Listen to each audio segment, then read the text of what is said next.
all of these players playing before. Seraph has played with Ninja. He has played with Hakuho. He's played with Procxin even for a long time. We can see how that sort of works when they come into these team fights, and they're so willing and so confident. But we have entered picks and bans, as you can see. EnVy versus Phoenix1.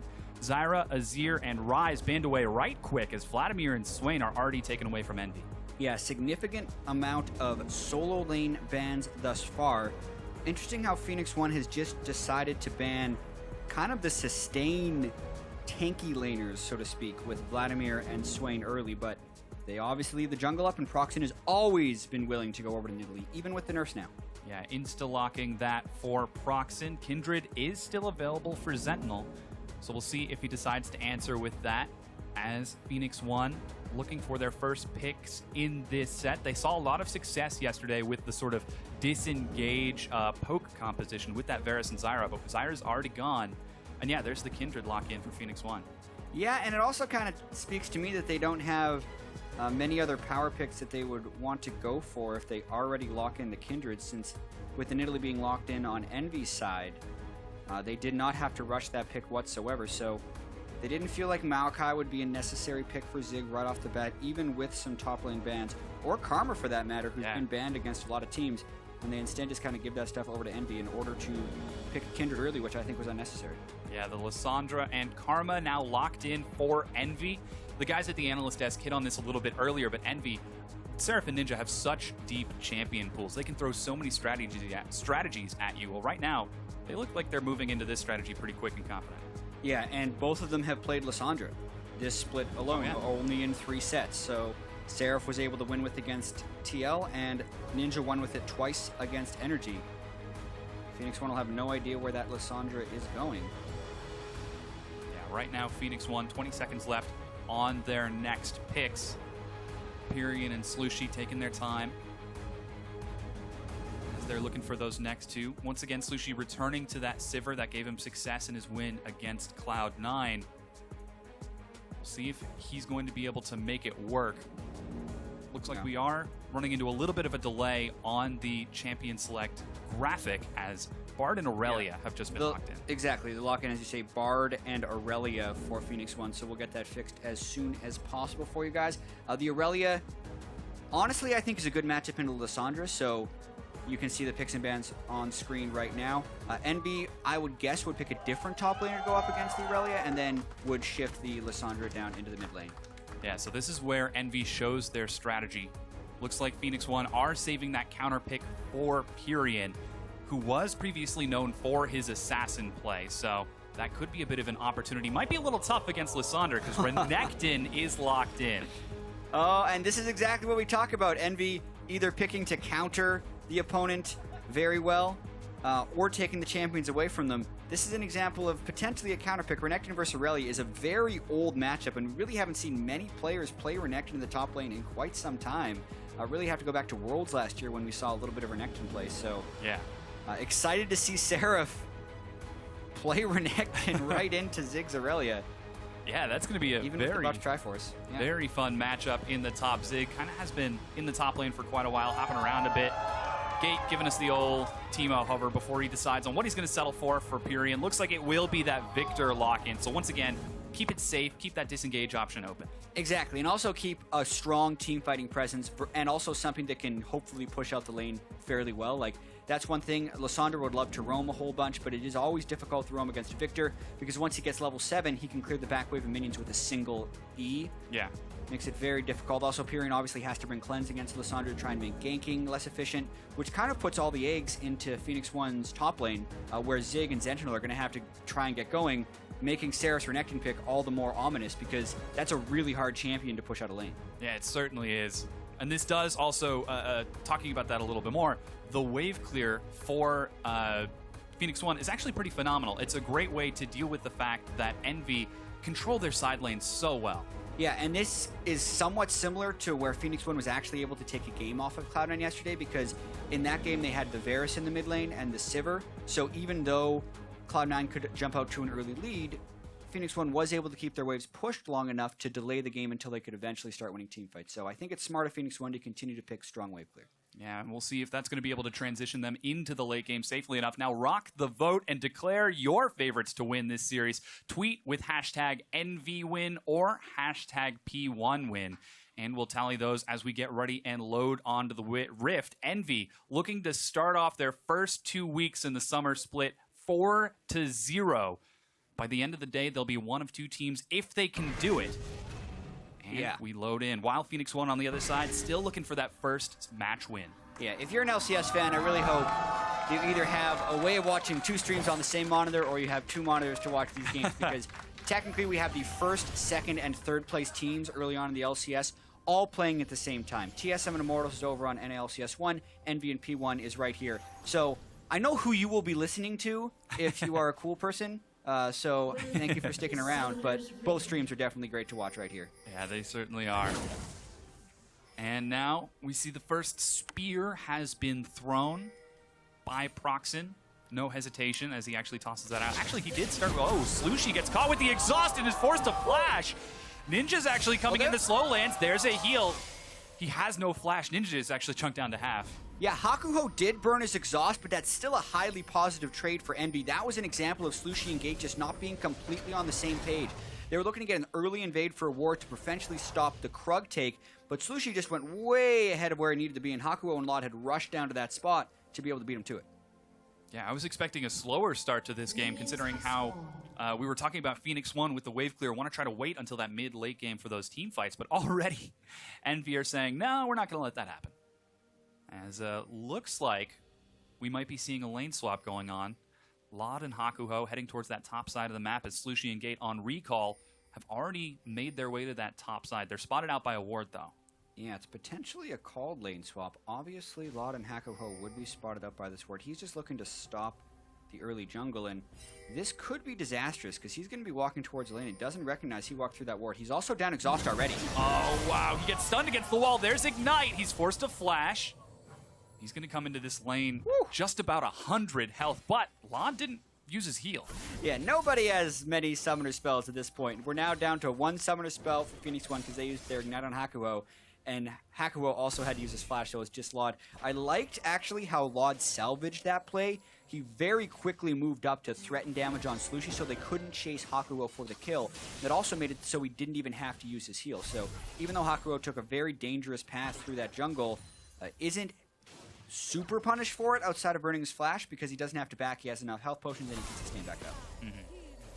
Hakuho continuing to toss out this harass and try to bully the already low health, low summoners Phoenix1 duo. As Lod is farming to his heart's content. Quick level 2 picked up off of that second wave. They continue to look for pressure. Meanwhile, on the bottom side of the map, you can see Seraph and Zig are already at each other's throats. Zig is being denied a lot of CS and takes a big trade with Seraph. Yeah, really excited to see Seraph's Renekton already getting the early lead on the lane from Irelia.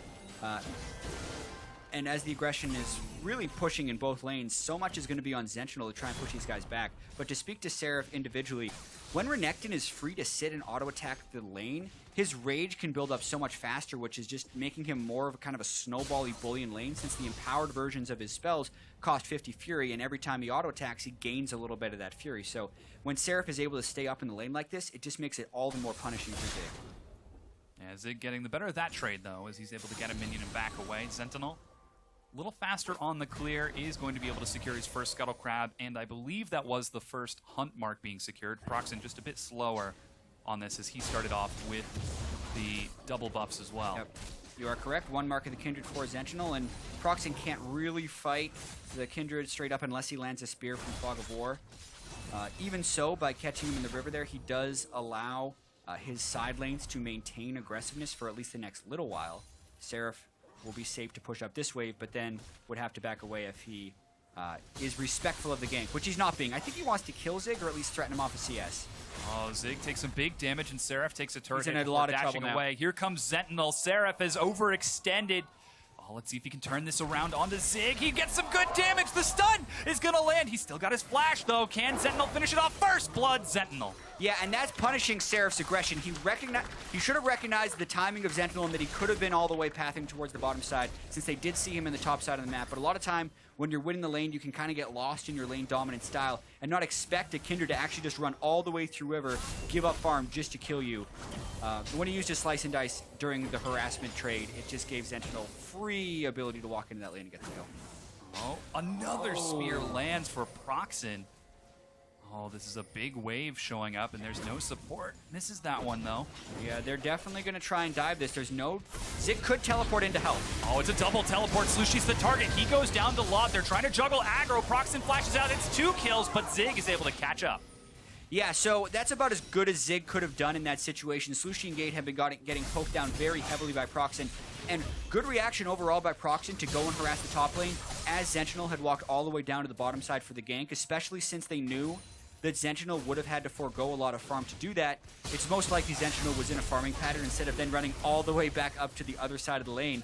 And while Zig did pick up a kill, he takes a bunch of harass elsewhere. It's going to be all right, though. He's level 6. Yeah, quick level 6 immediately. And he's got blue buff. He could try and go for a kill. Oh, he's got the Sheen. Heal is used, and the auto attack is not able to finish Hakuho. Oh, that corrupting potion brought him down to about 20 health. Yeah, getting the level 6 from the minions and also getting the blue buff from the kill on a Procxin really catch Lot and Hakuho off guard there. Again, Seraph getting ganked. Yeah, overextended the second time. Dodges forward. Good slice and dice. And that's why he saved Flash from the previous gank. He knew he wouldn't have been able to escape it. Therefore, he saves Flash this time, is a little bit more respectful, and gets away. Here's that dive once again. The spear lands, and Envy set up. Yeah, they're just waiting for the minion wave to arrive here. And I actually would have liked maybe a more preemptive teleport from the Irelia because they knew this dive was going to be coming in. Instead, he only arrives after pretty much Gate and Slooshi are dead. He can pick up a kill on the backside, but it doesn't save them from getting obliterated in the Sivir Bard duo. Yeah, Ninja actually teleported in as well. Didn't even get an assist. So he had to run back towards the mid lane and is currently down about 15 CS behind Pyrian. Yeah, and when you're trying to use teleports against the Viktor, you're always going to get punished fairly quickly. He's been able to go back quite early and get the first upgrade of his Hex Core, so he one more lever. Turns onto Pyrian. Procxin tried to lead that one. He was looking for the highlight reel. He's going to flash this. Yeah, but you can see the spear coming. Like, it's not one of those things that you have to flash before it throws out. That spear way off the mark by Procxin. Nice idea for the gank. They do burn the cleanse, but at the end of the day, can't get much else. Yeah, Envy now send their duo towards the bottom side of the map and immediately start up on that Cloud Drake. First of the game. Looks like objectives are the name of the game for Envy, as they've got a lot of vision on this side, and they're going to take this. It shows pretty heavy prioritization onto the Dragon early right here because they're actually leaving a winning lane in order to do that. Yeah. They could have continued to punish Sivir and Gate up in that top side because they had already built just a bunch of longswords on Lucian and were incredibly strong. Yeah, they're trying to steal away the blue buff. Did Hakuho just get that? Hakuho just got that. They did steal it, and Zentinel actually had a smite. He just didn't time it properly at the very end there, so successful blue steal, and Hakuho having blue is actually pretty good. Karma can be very mana hungry. And now with the blue, we'll be completely free to spam that harass. And they swap back to the lane, actually, so they completely go down bottom just to take the Dragon. I actually don't agree with that from a wave control standpoint. Yeah, you can see that Gate and Slooshi are just free shoving in that top lane. Sivir's wave clear so good at shoving in those turrets, while Zig has had a lot of time to farm on his own on the bottom side of the map. They're not quite able to take it, as it looks like Lot and Hakuho are on their way up to match it. Yeah, there was a 20 CS advantage and a kill up for Lucian versus Sivir, and Slooshi had gone a cull, so if you're ever thinking about actually getting farm on Sivir, like, Sivir will not be able to farm while Lot is close. Giving them all that free time to shove in the turret will help them a little bit get back into this one. But now they have to actually reactively swap away because they know how strong Lot and Hakuho will be. Yeah, some harass is going to find Gate on his way out of there, as looks like Envy even in gold right now with Phoenix1. Zentinel, after his initial successful gank on the bottom side of the map, is continuing to farm it up and just clear around the map. Procxin will find him here, and Hakuho's still got that blue buff. The spear lands. Yeah. Oh, flash is used over the fat part Remember, of the wall. he's got runic echoes, and he's got that mark on him, so he's faster. Oh, the flash! He's forced to use the respite right away. Lot is waiting over the wall just for that final double tap. And that is huge by Procxin. Zentinel was very greedy for that Scuttle Crab because he didn't have deep wards and also hadn't upgraded his jungle item whatsoever. So when Procxin comes in with the runic echoes, and Nidalee getting that max range spear from Fog of War basically ends the fight right there. And even though Zentinel tries to flash away, that's Nidalee for you. She has the mark on her, so she has movement speed moving towards that target, even though it got nerfed in this patch from half the map to about 1500. Max spear range is within range of the Prowl, so he was able to chase very easily to eventually give Law the kill. Yeah, whoa, a gank on the Furia one! Woo, over the wall! No, that was so good by Procxin and Ninja, and it just shows the communication and trust those guys have. They knew Pyrian's cleanse was down from the previous Lissandra ultimate, so all Ninja has to do is claw into close enough range to get the ultimate. Once the ultimate lands, it's a long enough lockup that it guarantees the spear landing, and as we said, Runic Echo is completed for Procxin, so that spear does big damage. He flashes over the wall after the spear and gets the execute. Perfect type of gank. Lissandra Nidalee, exactly how you want to execute. Yeah, Slooshi, Pyrian not even getting a chance to flash. And once again, Slooshi is left free farming on the bottom side, but even so, he's still down in CS. Zentinel continuing to play to that side of the map with a lot of vision. But Phoenix1, if they want to make it to the late game, they've got to prevent these ganks from happening. Yeah, I mean, it's really hard to prevent the Lissandra Nidalee combo unless you have very good ward coverage. And basically the way Procxin was able to kill Zentinel in the jungle, thus preventing the ward coverage, would have basically mean that Pyrian has to completely concede lane, which is another thing that he doesn't want to do. So really hats off to EnVy for pulling off those ganks.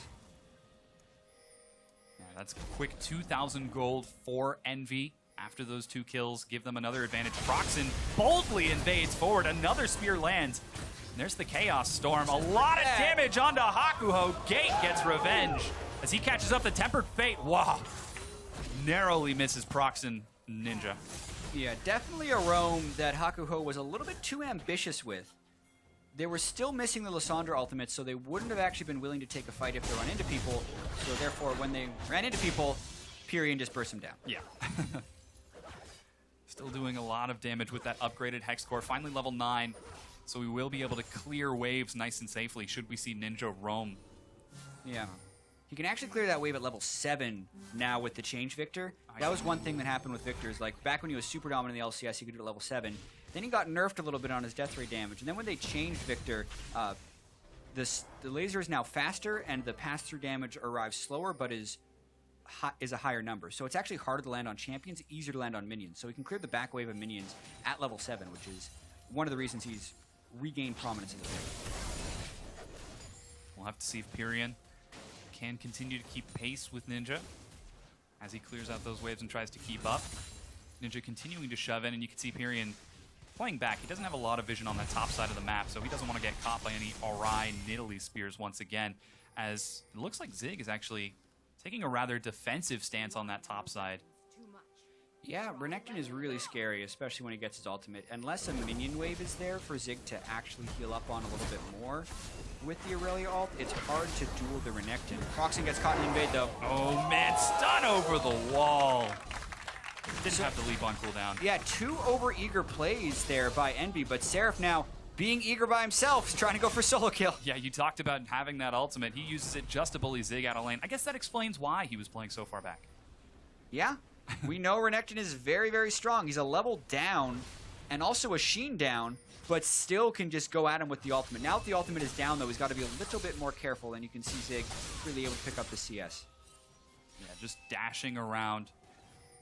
Procxin freshly respawned, gonna head back towards that bottom side. Tempered Fate catches Hakuho. He has no flash, but he does have an exhaust. Slow's gonna find him, but this should be a kill for Phoenix1. Hakuho drops, and Zentinel is 3-1. Ninja heads towards the top side. He even used his flash. Yeah, I gotta say, Gate looking on point, and Zig surviving this Renekton lane very well. This could also mean Ocean Drake goes over to Phoenix1, like a uncharacteristic roam there for Ninja, away from the important objective, doesn't get anything done except trading flashes with Zig, and now Dragon goes over to Phoenix1. Yeah, that's going to even it right back up in Drake's. No, EnVy took a brief advantage of 2,000 gold. It's down now only to about 1,000 as EnVy get a little overzealous with these plays. Here's that gank from Ninja once again. Yeah, so Seraph was waiting in the brush. He catches Zig, and then Ninja would come in. I really feel like he misclicked his flash ultimate right there, because there's no reason to self-ult when it's a 1v1 and you're at full health. If they could have locked down Zig, maybe Seraph follows for the combo, but I call that a definite misplay from Ninja. Not only, I don't think he should have gone for it, when he did go for it, he executed wrong. Yeah. Bit of a mistake from Ninja. Does still have that teleport, so we'll see if he decides to make anything happen once his ult comes off of cooldown. Procxin, we just saw invading once again with very limited vision. Almost gets caught by Phoenix1, but is able to get out in time as he now groups up with the rest of his team. Yep, Procxin always been a very aggressive Nidalee player. Gets him into trouble occasionally because he'll push a little bit past the limit. Yeah, he's doing it once again, but Zentinel not in position to collapse, so they're going to spot out a ward, clear it out right quick, and then continue to try hard farming. Procxin's all over the place. Yeah, and I also think with the Nidalee poke, giving away the Ocean Drake is going to be a little bit punishing. Even when he lands those spears, if they can't follow up, the regen is actually pretty substantial, even from just one Ocean Drake.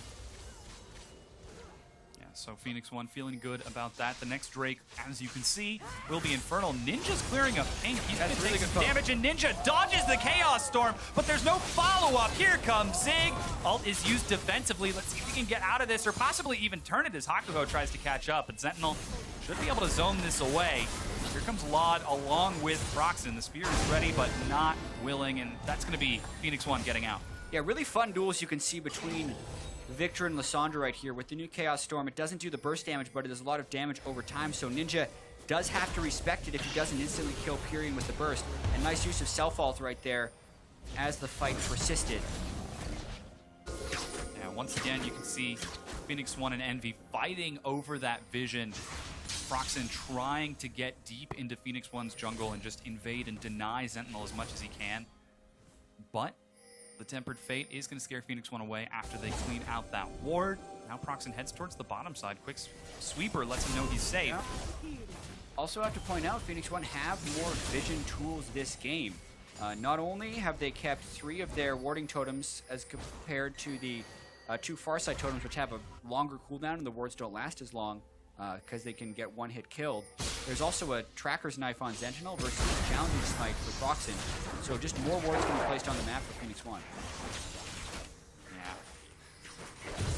See currently Phoenix1 very defensive in that vision. EnVy trying to take advantage over and over. Procxin sees Zentinel on one side, immediately invades on the opposite. Smites actually the Direwolf camp. He's going to toss a spear, doesn't quite thread the needle. Slooshi. Yeah, Zig teleported in. He's actually going on to Hakuho, who has no flash. He dies. Spear's going to find Slooshi. Procxin goes deep, but doesn't get the kill. Laud, meanwhile, is going to chase Gate. He flashes to safety with Zentinel over the wall, and that's a kill for Phoenix1. Yeah, and an unsuccessful teleport match by Seraph right there, so good presence of mind for Slooshi and Gate to just go in. And honestly, Procxin showing with the spear from behind actually just makes the teleport play harder to counter gank, because Phoenix1 can just Sivir ult directly towards the other enemies that EnVy was putting up there, and they come away with a slightly positive trade. Yeah, EnVy once again the decisive call, rotate towards mid and take the tier 1. Pyrion, in fact, died to Ninja during that exchange. So, completely unrelated event. While Phoenix1 was doing work in the bottom lane, Ninja gets enough poke onto Pyrion that then he can get the rest of his burst down onto him. So some interesting things to point out exactly about that trade. On Lissandra, the highest damage normal ability is actually the Glacial Path. So when he's able to land Frozen Tomb and just throw the slow Glacial Path through him, that's the optimal Lissandra burst combo. And also Ice Shard is on a very low cooldown, so when he gets it at the very start of the combo, he can also throw it again at the end of the combo, essentially making it a 5-spell reel, and that's enough to burst down Pyrion, who hasn't been itemizing any magic resist. Yeah, EnVy trading kills for objectives, playing very aggressively so far.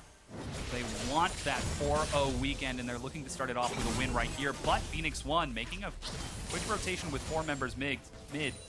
Zig is top, but doesn't have teleport. Ninja does, and he's splitting bottom. Yeah, trying to use that teleport advantage to create more picks. A lot of the moves that EnVy have made so far this game have backfired. I mean, a little bit of nice play by Phoenix1 with some Zig teleports, but aside from that, I would say a lot of this is just EnVy putting themselves in unenviable positions and getting picked off. Freak may not be here on the desk, but he's here in spirit. See, the difference between Freak and I is I will use something that is actually a proper word in the case, whereas he will just use totally non-related words in order to make a pun. Yeah, he'll go out of his way. Whereas that was on the That map. just is in the flow. Yeah. So I was happy with doing that. I didn't feel bad about it. Okay, so Infernal Drake is about to spawn. Currently, you can see both teams contesting over Vision. Right now, Phoenix1 have got a few deep wards and a couple of pinks as well. Looks like they want to fight over this Infernal Drake, but Envy are already prepared. They've got all 5 members grouped up and are even going to start it off. Yeah, Zentinel is actually not even close right now. They don't technically know that, but it's going to mean Envy can just kind of go for this. Bard Ultimate might come in at the end if they decide to go for a fight here. There's the Tempered Fate, goes wide as Envy secure the Dragon on spawn, and Phoenix1 slip up. Yep, big slip there for Phoenix1. I blame Zentinel. He doesn't actually finish the red buff, so wasted time, also doesn't get anything for his time. And now with Sivir pushing a side wave, we're thinking about an initiation. Blizzcock is able to drop the Lamb's Respite. Seraph just looking for an opening because that mid-tier 1 is down. Envy are feeling safe with this aggression. Procxin again invading. He spent more time in Zentinel's jungle than his own so far. This is a very aggressive play, and Envy continuing to look to snowball that slight advantage they have. Yeah, now they have the advantage of having a second Drake. Obviously, the Infernal Drake doing 8% attack damage and ability power. They can also hopefully find fights better with the Cloud Drake. And they have the initiation tools if they find the fight, which is, I think, a pretty critical thing. Also, even though they had some slip-ups in the early game, you can see the waves are consistently pushing on Phoenix1's side, which is giving Envy more opportunities to try and invade to find picks. On Phoenix1's side, though, they do have pretty tremendous wave clear. Viktor and Sivir do not make it easy to be pushed in. Yeah, they're probably pretty happy about the fact that they're catching all of these waves with all this wave clear. It is going to allow them to scale for quite a while, so we'll see if they continue to do that. The farm is staying quite close. Yeah. Zentinel is having a good game on Kindred, even though his jungle is being heavily invaded. He's been able to fight back decently. 4 marks of the Kindred isn't bad for 21 minutes. It's not X-Smithy yesterday levels where he had oh my gosh. 9 in a 26-minute game, but it's still pretty good. He's itemizing up towards what looks like a Maw, which should be pretty good burst protection. And really, Phoenix1 just needs to keep clearing out these waves and hope Envy make another move that is too aggressive. Yeah, this might be that move. Pyrian waiting in a bush with Zentinel. He's going to be spotted out as yet another pink ward goes down for Envy. As they try to press their vision forward, continue to look for a pick on the rotations. Seraph leads the charge with Procxin. That does mean Zig is split pushing on the far side of the map, though. We'll see if they can take anything with this. It looks like Phoenix1 are playing defensive. They're not letting themselves get caught. Definitely, and if they see an opportunity, they still have the Bard and Sivir ultimates to try and make something happen. So that's kind of their turnaround options. Yeah, there's that Sivir wave clear. You can see Envy looking a little bit too hard for the pick. That means Zig is going to get this bottom tier 1. Seraph, he's a level down. They're going for a kill here, actually. Lissandra is roaming through. Yeah, Ninja's on his way. Seraph, oh, he's getting passed by the minions. Oh, he is going to trade around, lands the stun. Here's Lissandra. Zig's got flash. Immediately stuns after the flash. Zig takes some big damage. Seraph tries to follow up. There goes the claw. Zig is going to die. Ninja locks him down. And the question there is, does Phoenix1 have any prep to make another play happen? The answer is no. All of that had been set up by Envy, getting the minion waves pushing in the right direction, so if they do commit both their solo laners down to one part of the map, that nothing can be lost. And like, even deep vision control wasn't forfeit there from Phoenix1, so a very low-cost gank that results in a decent reward. Yeah, now the blue buff is being stolen. Ninja gets to reap the rewards of that kill as Envy continue to deny the vision, shoving those side lanes up. Ping's now on the top tier 1 as Slooshi looks like he might finally be able to break that down. But Envy are rotating bottom. They might look to break a tier 2. Yeah, they have to remember that Zig does have teleport, though, and that they can come here fairly quickly. Obviously, the Sivir can't make it right away. Ooh, another pick. Turret. They're looking for yet another pick. Already preemptively hopping the wall. The Tempered Fate finds Procxin, but Lot and Procxin are still able to secure the kill. I don't know why Zentinel was there in that situation. They either have to concede that turret or path the safe way around. Because Nidalee and Lucian aren't exactly champions that pick you off. They're champions that can kill you if you run near them. And Zentinel just paths too aggressively to give up a kill. Yeah, that's the second time we've seen him make that sort of pathing mistake, his second death. Now the next Infernal Drake is going to be up in about 2 minutes. And with that tier 1 down and a bit of deep vision, EnVy could look to secure that. Ninja might be getting hopeful here. Yeah, he was getting hopeful for someone far less tanky than Zig. Yeah. Spirit Visage. Components on the way. We'll look at this pick, though. Really just... Zentinel was maybe thinking about a fight, but with Sivir still being in base, Zentinel should have been pathing up towards where his base gate was instead of getting picked off by the Nidalee Spear and the Lucian. Now they're Sivir ulting just to run away. You can definitely feel the momentum shift. Yeah. EnVy has control now. They certainly do. 25 minutes in, Phoenix1 falling further and further behind in momentum. It's only about a 3,500 gold lead right now, but EnVy dictating the pace of the game. There's a lot of vision around the Baron, so Phoenix1 won't be caught if that EnVy tries to sneak it. Yeah. I'm interested to see how Seraph's Renekton would function in a full team fight, though, because he's gone Ninja Tabi and then 2 very aggressive items with the Hydra and the Black Cleaver. So I'd imagine Pyrian could actually do a very substantial amount of damage to Seraph if he ends up being in a full-on team fight. Which makes me think that EnVy's really just going to try and continue using these double teleports and continue wave manipulation and just picking off Phoenix1, which has proven a little bit successful in the last few minutes, instead of going for a full-on team fight. Yeah, continuing to look for these picks. They need to start trying to convert more of these picks into objectives. As 25 minutes in, they've taken 4 turrets and 2 dragons. And now they're looking for a third. Yeah, this is going to be tricky. Zentinel can take Baron very quickly, and that's where the Phoenix1 pings are. They're going to try and sneak over the back of the wall because they do not have Scuttlecrab control. So technically, this is still not known for EnVy. As long as no one walks out to where the Scuttlecrab would be, it's a total sneak. Yeah, they're going to get members. There are no pings from EnVy. They have no idea that this is happening. Phoenix1 sneak the Baron, and EnVy are none the wiser. Yeah, they know now. There's a global call-out, but that was a beautiful sneak by Phoenix1. It's also a mistake by EnVy to recognize that, yeah, why is no one contesting this Dragon? Oh, yeah, they're just really scared of us, guys. They're probably doing nothing. Well, no, Phoenix1 is going to be doing something. They have the Bard. They can sneak in the back of the pit, so it doesn't matter that you have the Scuttlecrab unless you actually have a ward inside the Baron. Everyone on Phoenix1 can hop over. So Phoenix1 with the presence of mind to use that and secure the Baron to keep themselves in the game. Yeah, very expensive lesson for EnVy. There's a lot of vision on that top side of the map, so Phoenix feeling very confident in making that happen. And now 27 minutes in, might be time for Phoenix to go back on the offensive and see if they can take some turrets. It'll be interesting because they have to deal with double Infernal Drake now, which is still 16% damage. So while Baron will empower the minions and give them slight stat boosts, it's actually not as powerful from a stats perspective as having a double Infernal Drake. So I think they'll use these minis to try and get wave control back and keep the gold close, but I don't know if they actually want to get into a fight. If they can get a full 5-on-5 fight, I think so, just because of Seraph's offensive build. But outside of that, they got to tread carefully.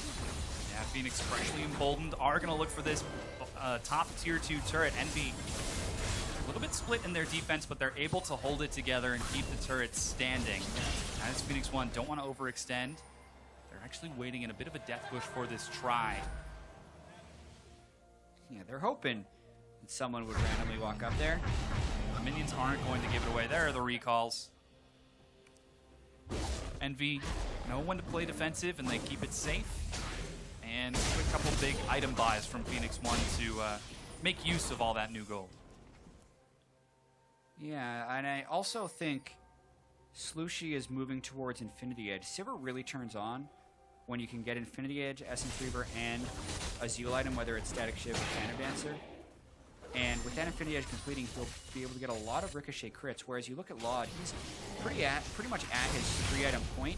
And I do feel that once Slooshi gets Infinity Edge, Sivir will become stronger than Laud, even though Laud has a kill advantage right now, just based on the power spikes of the items. And Seraph once again dueling it out with Zig. Looking for, flash from Procxin, yet another Tempered Fate from Gate, as he was fishing for another kill. And you do have to ask, like, why was Procxin there? He always loves to be overly aggressive on Nidalee, but the enemy team has Baron. You're pushing out your waves. You're in a resetting state, waiting for the next Drake and then potentially Elder. But he didn't even get a deep ward down. Like, his pink ward is in his inventory still. Not a great move by Procxin, having to use his flash. Maybe a little overzealous from Envy. This is no longer the early game, and we're even starting to transition a bit out of the mid game. As Phoenix1 are finally starting to group up, they've got their wave cleared, they've got some pretty strong items, and with the Baron buff, they can try to make something happen. Zig, once again, split pushing in that bottom lane with teleport ready. The remaining members of Phoenix1 might be trying to break down or possibly rotate onto Seraph. Yeah, the big thing for Phoenix1 is they're trying to remain as a group of 5, because if they can get the right setup for a team fight, with Gate getting a good Bard ultimate and everyone running in with Sivir, they can actually win that team fight, because it's against a Nidalee and a Renekton, who are not great team fighters. So good rotation here, using the Bard ultimate and using the Baron minions to tank the turret. Yeah, it's chunked down to half before Envy can catch up, and Phoenix1 still playing safe. They don't want to take any chances. Good spell shield is going to soak the spear as the Baron minions do good damage. And you can see the Sivir Ricochet actually crit a few times to get a lot of people on Envy quite low.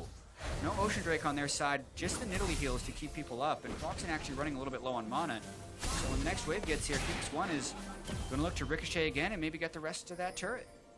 Yeah, the Baron buff just now falling off as the next wave arrives. Just a bit of unfortunate timing, but they might try to break it down the old-fashioned way. They've still got the same stats. There goes the ultimate. Slooshi calls it forward. Tempered Fate is dodged. Phoenix1 take the turret and back out. Smart, actually. They use the Bard ultimate. If they would have had a good convert on who it lands on, then yes, Phoenix1 would have taken the fight. But when it missed, it still zoned them off the turret, gave them time to take it, and they still had the move speed from Sivir to back away. So that was actually a very well-calculated move by Phoenix1. Didn't get the best-case scenario, but the risk was incredibly low, and now the game is incredibly close. Yeah, almost dead even in gold. 600 separating the two. The big thing Envy have got going for them are those 2 Infernal Drakes, and the next dragon is going to be up in about a minute. It's going to be Cloud Drake, which Envy would love for these aggressive rotations. But Phoenix1 trying to get back in this, keeping even now with Envy, and getting back into that comfortable late game where they can just team fight and win the game. Yeah, obviously, Phoenix1 has only won that single game against Cloud9, but when they do make it in the late game, that's the one they won. It was about a 56-minute slugfest, because at that point, one team fight can still win you the game. Although they got to be careful not to get picked off. Envy going for the kill on a Zig. Oh, he's caught by the spear. Ninja's going to collapse as well. That's 4 members of Envy. And they're able to secure that one with the tank dead. This could be an opening for Envy. Yeah, Envy has been playing long games in their best of 3s, and even if their team composition isn't super suited for the long game, their play seems to be fairly sharp. They're able to find these picks in the middle late game, and this is yet another one that's going to try and set them up for a bit of power play. Laud looking for a bit of damage. Slooshi's actually going to turn on to Seraph. He's trying to 1v1 him and gets him down to half. Slooshi is going to be stunned. The spear from Procxin gets an execution. Oh, Seraph. He knew what he was doing. Slooshi could not time the spell shield properly. Also, didn't flash away. I was expecting Slooshi to try and flash away once Seraph closed the distance, but Slooshi goes for the big play, is unable to convert. This will cost him a turret at least. Yeah, that mid-tier 2 goes down. Envy already prepped the wave on the top side of the map. It's still 5 versus 3 as Zig only just now spawns, making it a 5 versus 4, but this top tier 2 is not long for the world. Yeah, taking the turret when they can, knowing that Slooshi's still down for another 21 seconds. Wouldn't be too surprised if Envy goes down and picks up that Cloud Drake, but with the recalls, they're actually giving Phoenix1 a window to run down there. That's a pretty critical dragon, but we're going to watch this 1v1 again. Seraph just turns around, and Slooshi cannot spell shield the stun because I believe he used his spell shield and Seraph used his Q to cancel it, then gets the stun through. Really in that matchup, if the Renekton does land the stun onto the Sivir, he wins. And there's no QSS on Slooshi and land the stun, so Seraph won. Yeah, Phoenix1, you can see on that Cloud Drake, they made a beeline after the top tier 2 went down, and Envy recalling just a little bit further away, a few seconds too late, give up that Cloud Drake to Phoenix1. And when you consider that a lot of Envy's advantages have been coming by running people down, getting the Cloud Drake to equalize the movement speed between the two teams is actually relatively important. Should note that that graphic is currently incorrect. It was Phoenix1 who got the Cloud Drake, so Envy's still just sitting on the 1 Cloud, meaning 3 Drakes for Envy and 2 for Phoenix1. That also means that when the Elder Drake does come up at around 39 minutes at this point, it will be less powerful than if Envy had secured the 4th dragon. Yeah. Very strong for Phoenix1 if they can get that. Also tempering some of the damage Phoenix1 can do later. Baron now respawns. Talking about those late game objectives, Envy already. Seraph split pushing in the bottom with his teleport Zig with his own as Procxin continues to invade and look for vision, and Gate has the, you know, I gotta use it now too, unenviable task of clearing out this vision. You can only use it once, Dom, but okay, I agree. It's not a very, what's another word for envy? I need my thesaurus right now. It is not a fun task. Yeah. Not a desirable thing. Especially against the death cap Nidalee now at this point. With still very little magic with this. Seraph, though, having to pop his ultimate is very non-ideal, especially with the level 16 ultimate. Vision gets cleared out by Envy inside of the pit. They're actually going to try burning this down before Phoenix1 can respond. Zentinel is on his way. He's got a smite. Let's see if he can... No, he can't go over the wall. Oh, but they got the barrel top. Stalls it out, and that's going to be Zentinel going down. Baron is secured, but Purion might be trying to catch it up. On the hunt is used, and Phoenix1 disengaged. Yeah, so really a Baron sneak in that moment. They had the vision control. We mentioned how Phoenix1 couldn't get the vision control because of how scared they were of that fight. Zentinel tries to go in over the back, and instead of it having a chance to steal, Ninja immediately bursts him down. So again, even though Envy has been making some mistakes, their decisiveness in critical moments is really what's pushing them ahead in this game. 35.5 minutes into the game. With the Baron buff now, very decisive moving forward. Here's that play once again. Yeah, and you can see the burst going down very quick. Laud and Procxin. Procxin healing Laud to increase his attack speed just makes the Lucian kill the Baron even faster there. And then as Zentinel tries to get inside, like he doesn't actually even get a ward inside before Ninja comes from the side and stuns him up, preventing him from casting his ultimate. Really, Zentinel would have loved to get inside the Baron pit and just use his Kindred ult there to make it a smite war as the ult times out, but Envy was one step ahead of the game and get the kill. And Mark said it on the desk. The decision-making and decisiveness of Envy in the mid and late game enable them to do so much, and a lot of that is off of Seraph. His confidence from playing with Ninja and Hakuho in the past, and his newfound aggressive jungler and AD carry Laud just enable the team to do so much. Yeah, that's what it's looking like. They still seem to play fairly slow, but a lot of it is just getting the waves in the right place and just punishing opponents for their mistakes. You look at Seraph now as well. He's reached a certain level of tankiness. Doesn't mean he can take on the world, though. Yeah, he's stunned against the wall. Drops the Dominus. Zig might be trying to catch him down. Stun lands, and Teleport is going to dissuade Phoenix1. It's even canceled by Ninja. Yeah, smart cancel to get a lot of the cooldown back, but it does save Seraph's Guardian Angel. Now, Seraph's going to go back and probably teleport back into full health while Envy go for this turret. Yeah, teleport to keep the minion standing. Lets a lot of damage land. That's going to be a tempered fate onto Laud. Can they lock him down? Seraph already jumped low as it's a fight in the top lane. Here comes Ninja. He gets into the back line. The respite is soaking everyone. No one has died yet, but it's a cleanup by Envy as they pick up 3 quick kills. Seraph is even going to go down with a Guardian Angel.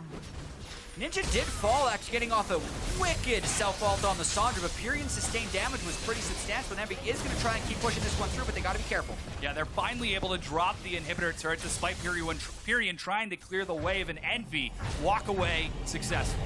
Woo! Big credit to Ninja for coming in the side of that fight, and another very decisive call by Envy. Seraph teleports on a minion to make it so it can't die and they can continue the push. And it is very difficult to dive a turret against Viktor because you can put the gravity field right in front of the turret, meaning if you ever want to assault the base, you have to come in from a pretty sharp angle. So watch the teleport and then watch the gravity field. So now everyone on Envy has to walk in that top side, which means the Sivir Ricochet and the Chaos Storm can hit everyone. That's why Ninja then comes in from the side, self-ults, it damages 3 people, and then he can just queue through the rest of the team for a whole bunch of follow-up damage. But then yet another gravity field is dropped right in front of the turret, stuns up 3 people, Seraph pops his G8, Ninja dies, and allows Phoenix1 to at least push back a little bit. But Purion was unable to do more. They still lose the turret, but they rescue the inhibitor. Yeah, finally cracking the base of Phoenix1. Envy are going to recall and reset 38 minutes in. Elder Dragon is up in 1 minute, and Envy are already ready. They've already secured the Scuttle Crab and a lot of deep vision on that side of the map. And now, waiting just out of vision, might be looking for a pick. They're even going to secure blue buff away from Purion. Yeah, and also just, they know that Phoenix1 wants to get vision control, so they're hoping to kill them while they do so. There's still only one Farsight Totem on Phoenix1, so now that that's burned, there's no good way for them to check now that it's on a 105-second cooldown. Phoenix1 group back up in the mid lane. The 5 members still looking for their first match win. And game 1, they're keeping pace with EnVy. Might be bringing us to yet another game similar to how they played against Cloud9 yesterday, dragging it out. They actually get the fast track towards that Elder Dragon. Yep, it's now on the map. Remember, it takes about as long to take down as they do actually have vision control, so they've managed to avoid getting picked off in preparation of the dragon. If anything, like, the best chance they might have is actually just to straight up sit around and try and fight. Tempered Fate catches Procxin. This is the fight you were talking about. They might try to collapse onto him as Hakuho zones from this side. Ninja goes in. He's going to catch himself. Slooshi is caught on the edge of the respite. He's still alive. Tries to drop EnVy, but he just doesn't have enough damage. Seraph looks to clean it up. The Chaos Storm does a lot of damage, but EnVy just clean up Phoenix1. That's 3, soon to be 4 members dead. Yeah, and I actually like the idea of Phoenix1 trying for the fight. Is just EnVy outplayed them so heavily in that fight. Ninja was a beast. Seraph was right behind him. EnVy hit all the priority targets, and Phoenix1 was unable to prevent Ninja from getting in and also have no zone control onto Lod. So that many kills this late in the game with an explosive inhibitor is probably matched for EnVy unless Pyrion can pull off a miracle. The inhibitor is going to go down. There's a large minion wave, but Pyrion is ready to clear it out. Takes a big chunk, but Lod tries to do what he can. Gravity Field catches a lot of the minions, but they dive onto Pyrion. He goes down. Gate has just spawned, but it's him versus the world as EnVy clean up both of the Nexus turrets and take down Phoenix1 for their first win of this series. And you can see some examples of why Lissandra is so often banned against EnVy, and also why this team has yet to lose a set. Obviously, Phoenix1 is yet to win, so this is a mismatch statistically, and even with EnVy making numerous mistakes in the early game, you could see the team coordination in the decisive moments. When it was a big team fight, or a big objective to go for, or a Baron secure, all things worked out for EnVy, and now they have a 1-0 lead in the series. Yeah, they certainly do. We'll see if they can turn it into a 2-0 lead, but Phoenix1, they kept pace. They picked the right composition, waited out, wave clear, get those late game team fights. Yeah, it was not the perfect game for EnVy, but it definitely was something that they're going to be happy with, right? Like, they know all they need to do is win 2 of the 3 games. Yeah. So now they can just continue to play a high-risk style, because if it works, like, I don't imagine they're going to have as many mistakes in their next game, so Phoenix1 is going to have to make a pretty big change-up. Yeah, they certainly are. What can they possibly do? I mean, they tried waiting it out with the late game with that wave clear and looking for the team fights, but that last one, they just didn't have the momentum to finish it off. Yeah, we know Phoenix1 definitely has an uphill battle. I like the fact that they picked a lot of wave clear. They can be reactive with that stuff, but they just need a little bit better vision control and a little bit more presence and synergy with Zentinel, because the main times they lost in that game was when Zentinel was off from the rest of the team and got picked off. Yeah, well, we'll see if they can recover. But now to break down that game 1 win,